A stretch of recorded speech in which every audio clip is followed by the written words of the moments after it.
আজকের ক্লাসে জানবো স্পার্ক লাইন সম্পর্কে। স্পার্ক লাইনটা কি? স্পার্ক লাইন হলো মাইক্রোসফট এক্সেলের একটা ফিচার যার মাধ্যমে আমরা একটা সেলের মধ্যে চার্টকে দেখাতে পারি।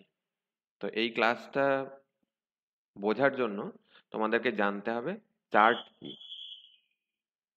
তো যেমন এখানে একটা রেকর্ড দেওয়া আছে, তো এইটাকে যখন আমরা চার্টের আকারে রিপ্রেজেন্ট করব তখন এরকম একটা বক্স আসবে। সেই বক্সের মধ্যে কিছু ছবি দেখতে পাচ্ছি, বা এগুলোকে বার বলা হয়, কিছু বার দেখতে পাচ্ছি, যে বারের মাধ্যমে এই ডেটাগুলোকে রিপ্রেজেন্ট করা হয়েছে।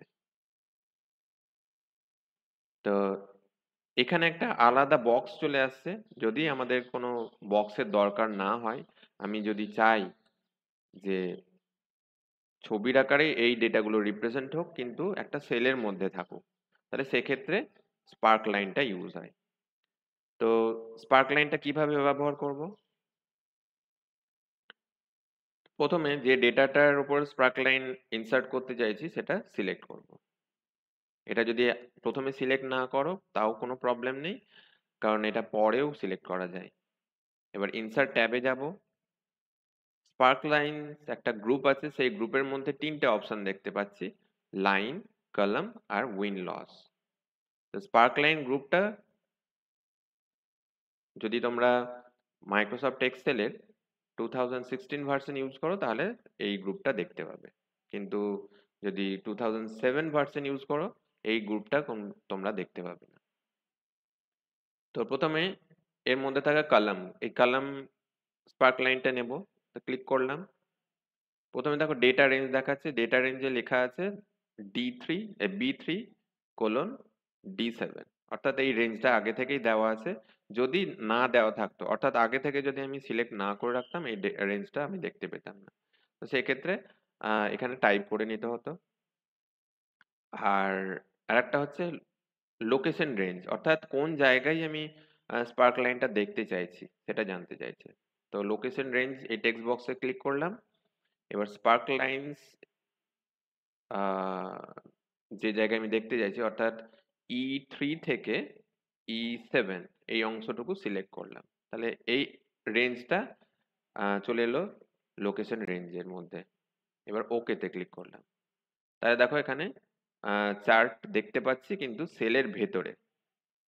অর্থাৎ এখানে আমরা এই যে এখানে যে ভ্যালুগুলো দেওয়া আছে, যেমন 900টা এরকম দেখাচ্ছে একটা ছোট্ট পারা বার।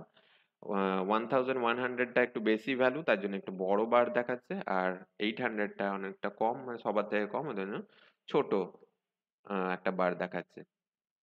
এই হলো স্পার্ক লাইন। তো অন্য স্পার্ক লাইন গুলো এবার দেখি। আমি কি করব, স্পার্ক লাইন্স গুলো ডিলিট করে দেবো। কিভাবে? প্রথমে সিলেক্ট করব।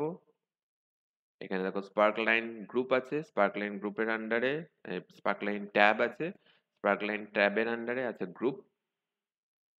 আচ্ছা, এবার এখানে দেখো ক্লিয়ার বাটন দেখতে পাবো। যদি আমি এখানে যাই, দুটো অপশন দেখতে পাবো: ক্লিয়ার সিলেক্টেড স্পার্ক লাইন এবং clear selected spark line groups. আমি ক্লিয়ারে ক্লিক করে দিচ্ছি, সব ক্লিয়ার হয়ে গেল। এর পরের স্পার্ক লাইনটা দেখবো করে। তাই এখানে আমি প্রথমে সিলেক্ট করলাম না, সিলেক্ট না করলে পরে কি হয় দেখা যাক। ইনসার্টে গেলাম, spark line, spark line group থেকে লাইন, এখানে ক্লিক করলাম বাটনে। এখানে দেখো ডেটা রেঞ্জ কিছু দেখাচ্ছে না, তাই ডেটা রেঞ্জে আমি এই রেঞ্জটা দিয়ে দেব। আর লোকেশন রেঞ্জ G3 দেখাচ্ছে, এটা আমার দরকার নাই, এটা আমি ডিলিট করে দেবো। লোকেশন রেঞ্জ আমি সিলেক্ট করব এইটা, মানে E3 থেকে E7। এবার ওকেতে ক্লিক করব। তাহলে দেখো স্পার্ক লাইন ইনসার্ট হয়ে গেল। তাহলে এই লাইনটা এরকম করে দেখাচ্ছে যে যেমন 900, এটা এখান থেকে শুরু হচ্ছে লাইনটা, এবং পরের যে ভ্যালুটা আছে 1100, এটা যেহেতু বেশি তার জন্য উপরের দিকে লাইনটা যাচ্ছে। আর 800টা 1100 থেকে যেহেতু কম তাই নিচের দিকে যাচ্ছে। বেশ, আর একটা স্পার্ক লাইন দেখা যাক, এটা ক্লিয়ার করে দিলাম। Insert win or loss click করলাম, ডেটা রেঞ্জ বক্সে ক্লিক করলাম।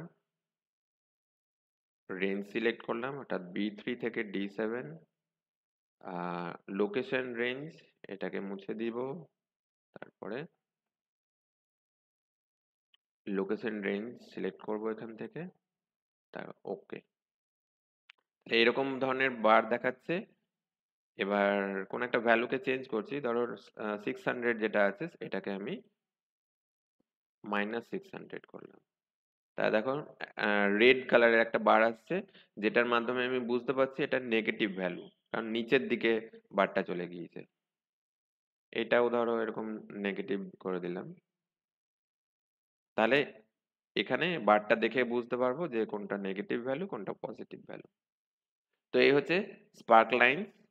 এই স্পার্ক লাইন্স এর মাধ্যমে আমরা একটা ডেটাকে খুব ভালোভাবে রিপ্রেজেন্ট করতে পারি।